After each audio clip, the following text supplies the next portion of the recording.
So you've decided you'd like to buy some land, or at least you're thinking about doing so. I hear that oftentimes from clients of ours. I think we just want to buy some land.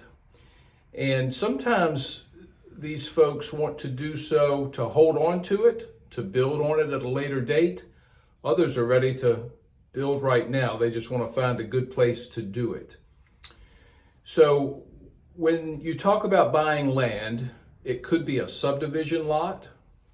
It could be very small, just a little, 0.15 of an acre or so in a neighborhood, an old or a new neighborhood. And you just want to buy that lot, build your house, do your own thing. Other people, when they say they want to buy land, they're talking about land, more land, an acre or more, maybe out in the country where they have some more elbow room, some space between the neighbors, and some fresh air. Regardless, there's a few things that are common when you go to buy land. You want your contract to give you a 30 to 60 day study period where you can make sure that the local government will in fact allow you to build on that land. Wouldn't that be terrible to buy your lot, to buy your parcel, and then to find out, no, you can't build on that. So you need a period in your contract where you can make sure of a few things. Number one, if you know what you're going to build, you can go so far as to see if the county or city will approve a building permit for you. Now, maybe that's a long way down the road. You don't know what you're going to build or when. Well, you want to at least make sure that in general terms, a house, a single family residence can be built on this lot. You want to make sure about the water and sewer component. If you're living in town, you probably have water and sewer lines running out in front of your lot, but not all the time, not necessarily. So you definitely want to make sure of that.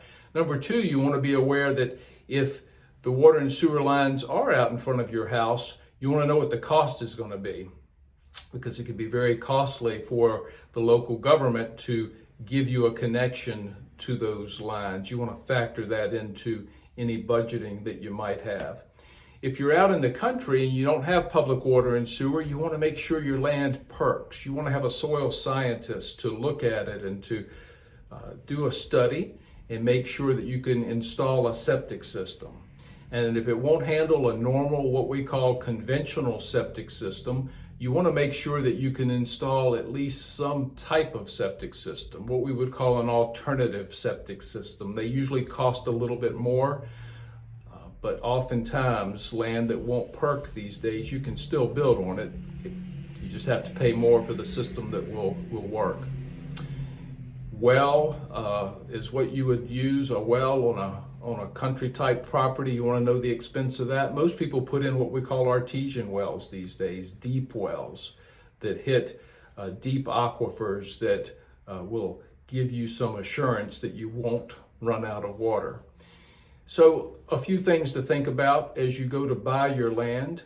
And if you are going to build on it, a lot of times people will use construction loan financing, construction perm loans, where the bank will loan you a little bit to buy the land, and then they'll give you a little bit more to have the foundation installed, and they'll give it to you in increments. You pay interest on those increments until, lo and behold, you have a new home and you have a regular mortgage that you will make payments on. If you want to buy the land now, build on it later, then there are land loans out there. Usually they require a little bit more of a down payment than if you're buying a house, but a lot of folks do that. Maybe you're paying cash. You want a realtor to help you who will know all the ins and outs of buying land and what your options are. And if you already have a builder you love, if you take that builder into the process, that person can give you guidance as well, tell you things to look out for. Not only water and sewer, but is electricity available? Don't take that for granted if you're out in the country, that you have good access to electricity or cable or other utilities. So a few things to think about. As always, connect yourself with some local professionals who can guide you through that process. And buying land can be very rewarding, especially when your new home is built exactly the way you like it. You'll pay a little more for that in most instances than if you go out and and buy an existing house, but you'll get exactly what you're looking for. You'll enjoy it for a long time. We believe it'll be a good investment. I hope you have a great day.